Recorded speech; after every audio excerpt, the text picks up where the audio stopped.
Boom, spoiler alert. There you have it, people. Right there. Twins, World Series champions in 2020. That's how it's going down. We'll talk about this later. First off, you can't go forward without getting past these Astros.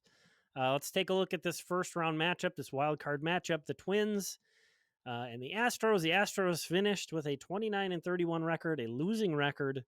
They did not play well at all on the road, 9-23 on the road, which they are traveling to Minneapolis to play the Twins. And in September, they ended the season very sluggish, 10-17 to end the season. So things trending very much in the Twins' direction in terms of those numbers. The Twins, of course, were excellent at home, 24-7. They were very good in September, 16-8. And, that's all looking real good. Real good. Let's take a look at some of the season numbers, and then I'm going to tell you why they don't matter. um, so I've got some numbers from the season, and the bold is the team that has the advantage in all these, and you can see the ones that I picked. There are only two that Houston held the advantage in, but it's actually much closer than that kind of indicates, I guess I would say.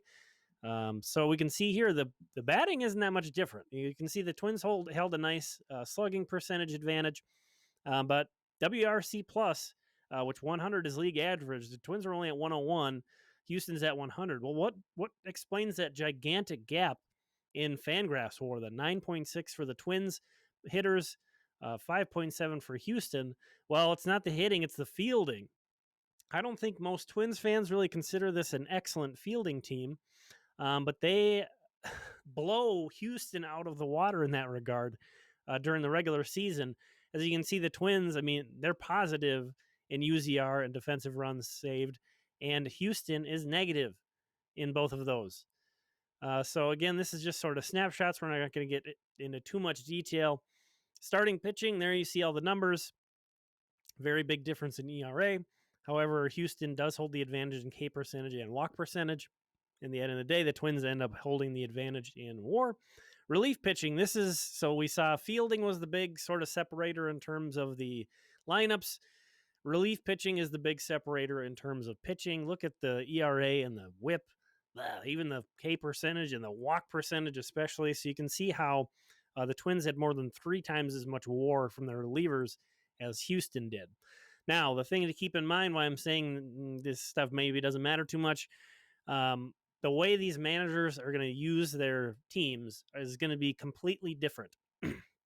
So in terms of relief pitching, it's not like the Houston regular season bullpen will mirror the Houston postseason bullpen. They have a bunch of arms that were starting that are going to be available in relief, and it'll be interesting to see what Dusty Baker does with that, but they're going to have more talent at their disposal than they would under normal circumstances. So let's take a look just real quick at the starting pitching matchups. And before we really talk about that, I want you to go here to Twins Daily and check out Matthew Trueblood's article. He goes much more deep into detail and is dropping some knowledge in here that's going to go beyond what I talk about in this video.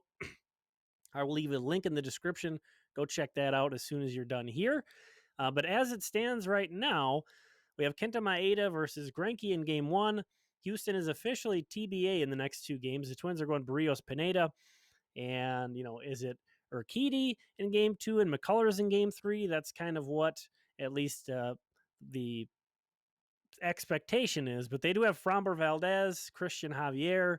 If those guys aren't starting, again, they're going to be available as weapons in the bullpen. So you got to deal with them one way or another. These names aren't as well known as obviously future Hall of Famer Justin Verlander, who's out. But these guys are probably a lot better than what an average casual fan would recognize, because these are relative newcomers.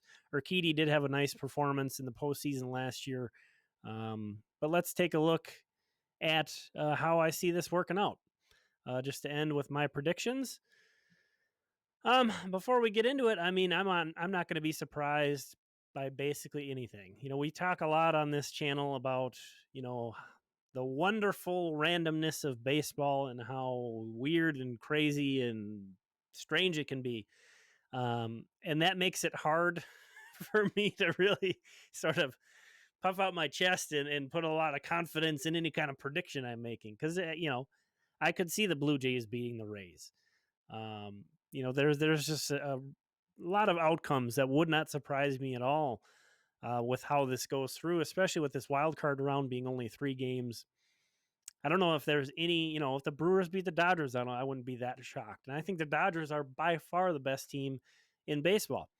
But this is what I have going down. If we were talking about just the Twins bouncing the Astros, the White Sox, the Yankees, and the Dodgers to win the World Series. Oh, no. That was a misclick. So the Twins prevail. How sweet would that be, by the way?